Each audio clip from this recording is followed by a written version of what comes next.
والصلاة والسلام على سید الانبیاء والمرسلین اما بعد فاعوذ باللہ من الشیطان الرجیم بسم اللہ الرحمن الرحیم۔ خواتین و حضرات، الحمدللہ الہادی پروگرام میں ہم تسلسل سے بیع کے بارے میں کلام کر رہے ہیں، بلکہ یوں کہنا چاہیے کہ ان ذریعہ معاش کو ان روزی کمانے کے ذرائع ہمارے زیر بحث ہیں کہ جن سے انسان رزق حلال کما سکتا ہے، لیکن اگر قیودات شرعیہ کا لحاظ نہ کرے تو وہی ذرائع بعض اوقات حرام رزق کے حصول کا سبب بھی بن سکتے ہیں۔ اللہ تبارک و تعالی نے قرآن عظیم میں ارشاد فرمایا وَأَحَلَّ اللَّهُ الْبَيْعَ وَحَرَّمَ الرِّبَا کہ اللہ تبارک و تعالی نے بیع یعنی خرید و فروخت کو حلال رکھا اور سود کو حرام فرمایا۔ تو یہ اشارہ ہے اس طرف کہ ہر وہ چیز کہ جو حلال رزق کا ذریعہ بنے اس کو اختیار کرنا جائز ہوگا، اور جو حرام روزی کا ذریعہ اور سبب بنتی ہے اس کو چھوڑنا یا اس سے بچنا واجب ہے۔ تو بیع کے بارے میں ہم نے تفصیلی کلام، بہت زیادہ کلام کیا کہ کون کون سی بیع ہمیں اختیار کرنی چاہیے، کون سی نہیں، اور بیع تاجر حضرات جو ہوتے ہیں، تجار ہیں، بزنس مین ہیں، اگر وہ بیع کو اللہ تبارک و تعالیٰ کی رضا کی خاطر کریں اور دیانتداری کا مظاہرہ کریں تو بروز قیامت وہ مقام پا سکتے ہیں کہ جو شاید عابدین بھی نہ پا سکیں، بہت زیادہ عبادت کرنے والے بھی نہ پا سکیں۔ جیسے کہ روایت ارسی تھی کہ نبی کریم صلی اللہ علیہ وسلم نے ارشاد فرمایا کہ ایماندار تاجر جو سچا ہو، امانت دار ہو، یہ بروز قیامت انبیاء، شہداء اور صدیقین کے ساتھ اٹھایا جائے گا۔ اس سے آپ اندازہ کریں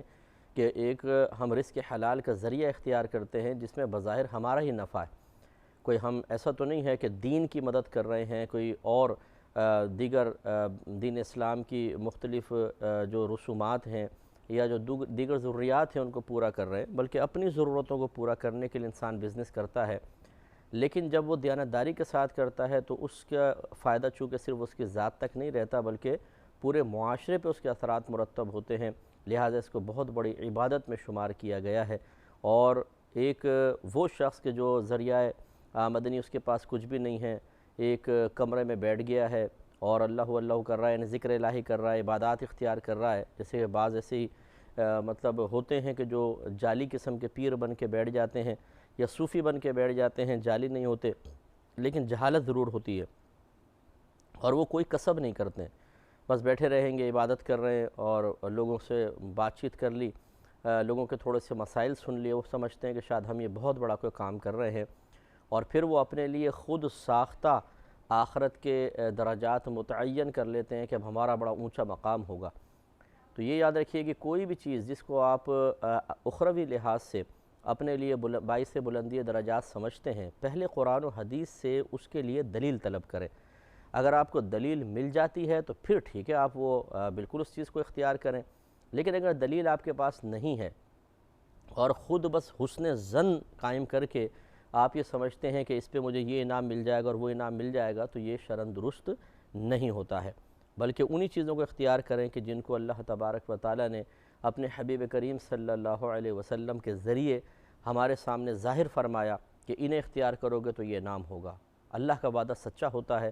اور ہمارا ذہن، ہماری عقیدت اور ہمارے جذبات جس چیز کا فیصلہ کرتے ہیں، ضروری نہیں ہے کہ اللہ تبارک و تعالیٰ کا وہی فیصلہ ہو، اور نہ اللہ تبارک و تعالیٰ ہمارے حسن ظن کے تابع ہے کہ جیسا ہم حسن ظن قائم کریں گے ویسے اللہ تعالیٰ آخرت میں انعامات عطا فرما دے گا، ایسا نہیں ہے۔ اس لیے اچھی طریقے سے ان باتوں کو سمجھنا چاہیے۔ بیع کے بارے میں چونکہ تفصیلی کلام ہو چکا ہے تو تھوڑی سی تفصیل میں بیع کے مسائل کے سلسلے میں آپ کی خدمت میں عرض کرتا ہوں۔ چونکہ الہادی ویسے ہمارا مسائل کا پروگرام نہیں ہے، لیکن چونکہ بیع کا تذکرہ چل رہا ہے تو تھوڑی سی ضروری باتیں بیع کے بارے میں بھی ذکر کر دیتے ہیں، جو یقینی سی بات ہے کہ جو ہمارا مقصد ہے کہ لوگوں کو معلومات حاصل ہوں۔ قرآن یقیناً تمام شعبہ زندگی کی ضروریات کا احاطہ کرتا ہے اور اس کے بارے میں گائیڈ لائن فراہم کرتا ہے، لیکن یہ بھی حقیقت ہے کہ قرآن میں جتنی بھی چیزیں بیان ہوئیں وہ اجمالی طور پر ہیں۔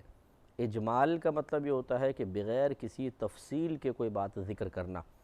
تو قرآن عظیم چونکہ بہت زبردست کتاب ہے اور اس میں ہر چیز کا بیان اللہ تبارک و تعالیٰ نے ارادہ فرمایا کہ اس میں ذکر کیا جائے، تو لہذا اگر ہر چیز کی تفصیل بیان کی جاتی ہے تو یہ ایک کتاب نہ ہوتی بلکہ جلدوں کے اندر کتابیں بن جاتی، اور یقینی سی بات ہے کہ ہر شخص اس بات کا متحمل نہ ہو پاتا اپنی کثرت و مصروفیات کی وجہ سے، سستی کی وجہ سے، کہ وہ اس کتاب کو پڑھ سکے۔ ابھی تو عالم یہ ہے کہ یہ ایک کتاب ہے، اسی کو پڑھنے کی ہمارے مسلمان کو فرصت نہیں ہے، ترجمہ تفسیر دور کی بات، عربی عبارت پڑھنے کا ٹائم نہیں ہے، تو خود سوچئے کہ پھر اگر اللہ تعالیٰ اس کو بالتفصیل ذکر فرماتا اور اس میں ہر چیز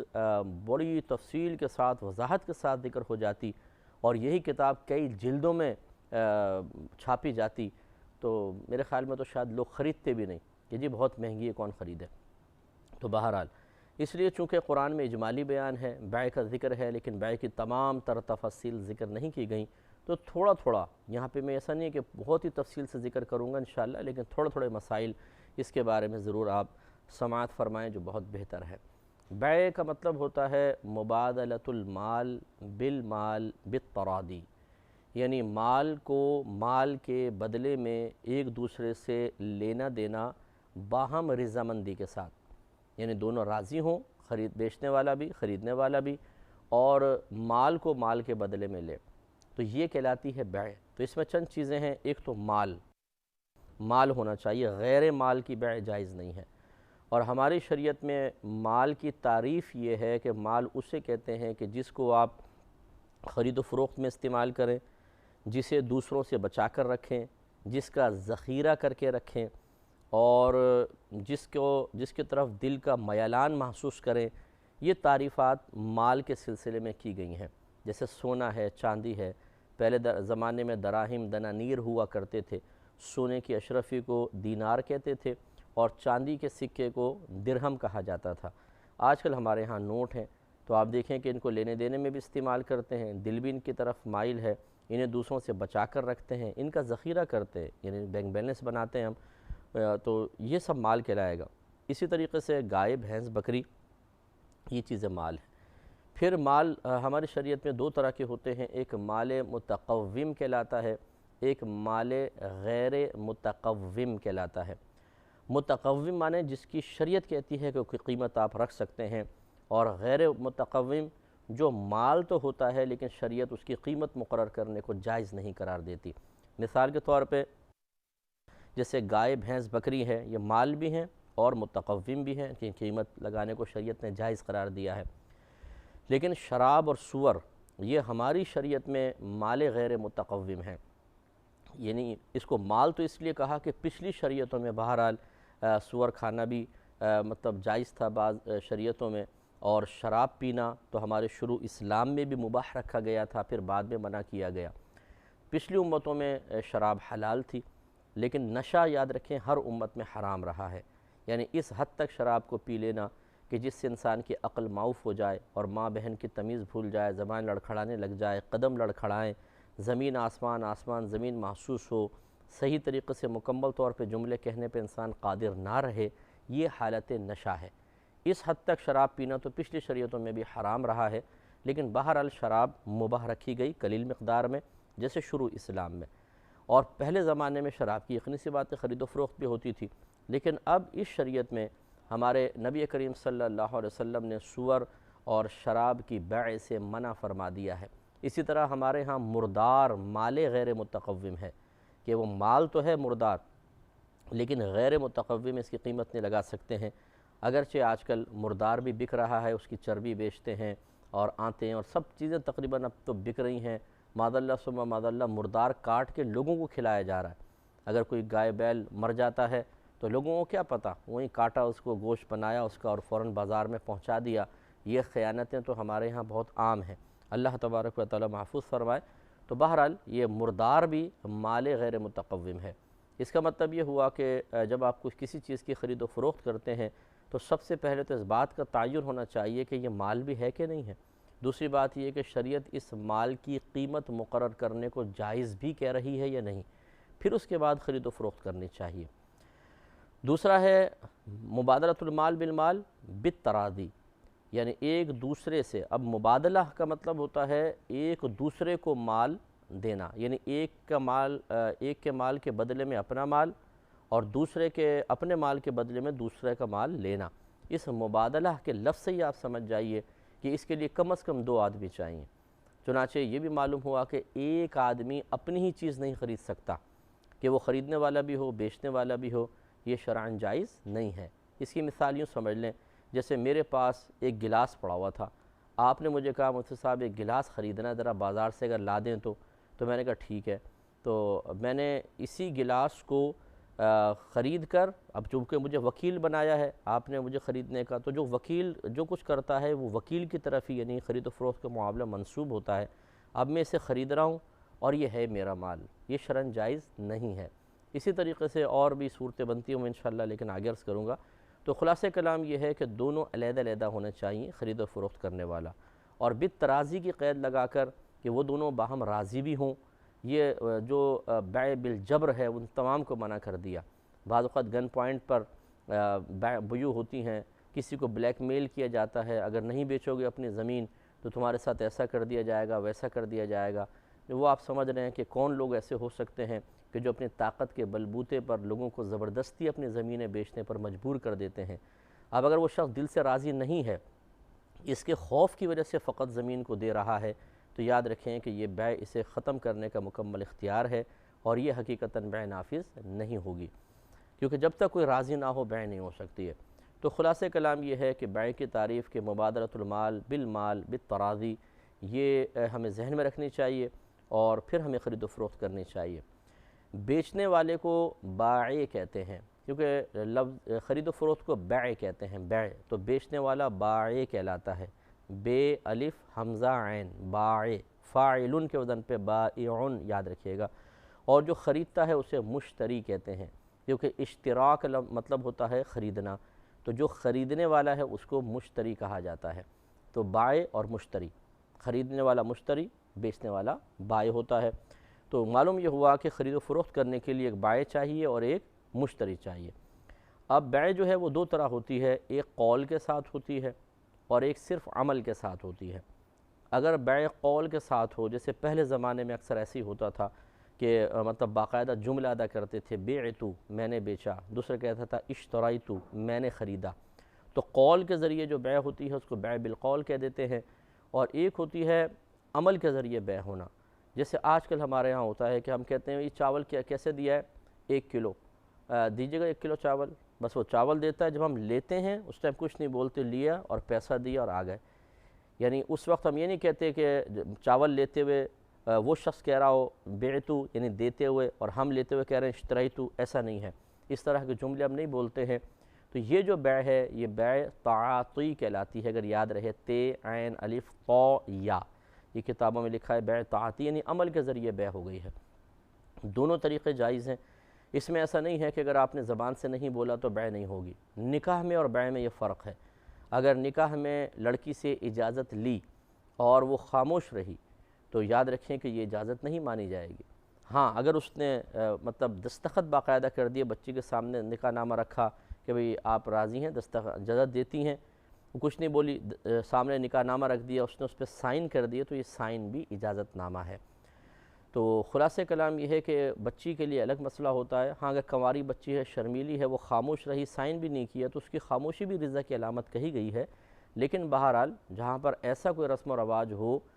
مطلب یہ ایسا ماحول ہو کہ جہاں بچیاں بولتی ہیں، شرماتی نہیں ہیں، تو وہاں پر خالی ان کا خاموش رہنا کافی نہیں ہوتا۔ تو خلاصہ کلام یہ کہ نکاح کے باب میں اور بیع میں تھوڑا سا فرق ہوتا ہے، جیسے کہ یہ بنیادی فرق تھا۔ تو خرید و فروخت مبادلۃ المال بالتراضی، بیچنے والے کو بائع، خریدنے والے کو مشتری کہا جاتا ہے، اور یہ کبھی ایجاب و قبول سے ہوتی ہے۔ اگر قول کے ذریعے ہو تو جو پہلے بولتا ہے اس کو ایجاب کہہ دیتے ہیں، جو بعد میں بولتا ہے اس کو قبول کہتے ہیں، اور کبھی یہ صرف عمل سے ہوتی ہے، اس کو بیع طاعتی کہا جاتا ہے۔ ہمارا مذہب اسلام، بعض لوگ کہتے ہیں مفتی صاحب بس سیدھے سیدھے جواب دے دیں، یس یا نو کا جواب دیں،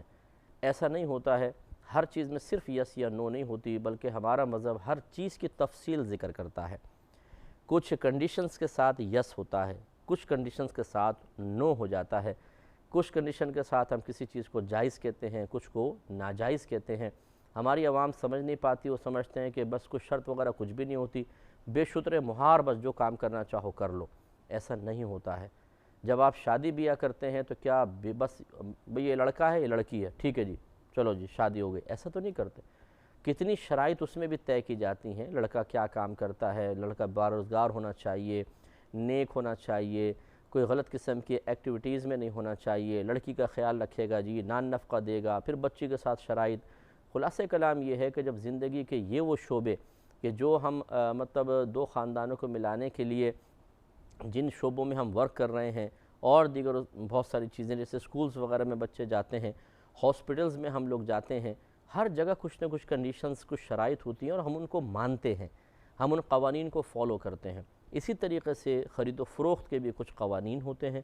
اب جب وہ قوانین بتائے جاتے ہیں، لوگ کہتے ہیں ارے جی چھوڑیں جی، کون ان پیچیدگیوں میں پڑے، بس ٹھیک ہے جی، جو ہو رہا ہے سو ہو رہا ہے۔ ہمارے پیش نظر صرف دو چیزیں ہوتی ہیں، ایک کاروبار کیا کرنا ہے، دوسرا اس کا نفع کتنا ہے، بس وہ کاروبار شرعاً جائز ہے یا نہیں ہے، اور ہم شرعی تقاضے پورے کر رہے ہیں نہیں کر رہے ہیں، اس کے بارے میں کون پرواہ کرے، کیونکہ ہمیں اللہ تعالیٰ کا صحیح خوف تو حاصل ہے نہیں۔ مرنے کے بعد دیکھا جائے گا، جو ہوگا سو ہوگا، لیکن ہر شخص ایسا نہیں ہوتا ہے۔ اللہ کا بڑا کرم ہے کہ خصوصاً مطلب چینلز، جو دینی چینلز آئے ہیں، اس کے بعد تو بہت زیادہ شعور بیدار ہوا ہے، اور میری یہ دعا ہے کہ جو ہمیں سن رہے ہیں، اللہ تعالیٰ آپ سب کو انہی باشعور لوگوں میں داخل فرمائے کہ جو سب سے پہلے اپنے اللہ تعالیٰ کے قانون کو معلوم کرتے ہیں، اس کے بعد کوئی قدم اٹھاتے ہیں۔ یہاں سے جو باہر کے ملکوں میں جاتے ہیں، پاکستان میں ہوتے ہیں تو بالکل ایسے جیسے کھلا ہوا اونٹ ہوتا ہے، اور باہر کے ملک میں جاتے ہیں تو بڑے مطیع و فرماندار بردار ایسا بکرے بن جاتے ہیں جسے گلے میں کسی نے رسی ڈال کے اس کو کھینچ رہے ہوں۔ پہلے سے معلوم کرتے ہیں رولز بتاؤ کیا ہیں تاکہ ہم ان کو فالو کریں، اور وہاں پر جا کر کوئی ہمارے ساتھ معاملہ نہ ہو۔ اور سب کو دیکھا ہے کہ یہاں پہ پچکاریاں مار رہے ہوں گے پان کی، وہاں پہ تھوکتے تک نہیں ہیں۔ وجہ یہ ہے کہ جہاں پر قوانین کی پابندی سختی کے ساتھ کروائی جاتی ہے، یا یہ کہہ لیں کہ ڈنڈا ہمارے سر کے اوپر ہوتا ہے، تو ہم ڈر کر ان تمام قوانین کو مانتے ہیں، اور جہاں پر نرمی ہوتی ہے جیسے شریعت ہے کہ دنیا کے اندر اتنی سختی نہیں لیکن آخرت کے اندر اس کی گرفت ہے، اس کی اتنی پرواہ نہیں کرتے ہیں۔ ایسا نہیں ہونا چاہیے۔ انشاءاللہ سلسلہ کلام جاری رہے گا نیکسٹ پروگرام میں بھی۔ وآخر دعوانا